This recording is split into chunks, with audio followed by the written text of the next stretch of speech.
Hello, Hyderabad అంటే చార్మినార్, చార్మినార్ అంటే హైదరాబాద్. ఇది అయితే పక్కా గుర్తు కదా హైదరాబాద్కి.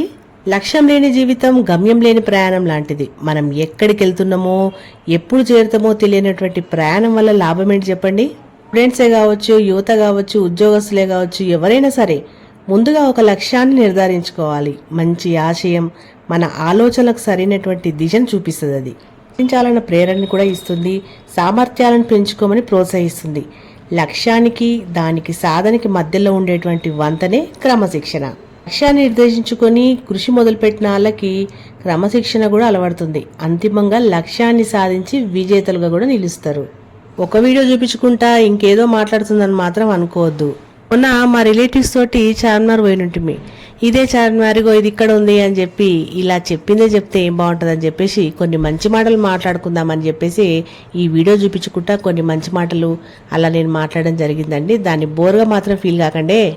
ఇంతకు చార్మినార్ మీరు చూసిరా లేదా? చూసిన వాళ్ళు కామెంట్ చేయండి, చూడని వాళ్ళు చూడలేదని కామెంట్ చేయండి. అలాగే ఒక చిన్న లైక్ చేసి మీకు నచ్చిన వాళ్ళకి మాత్రమే నా వీడియోని షేర్ చేయండి.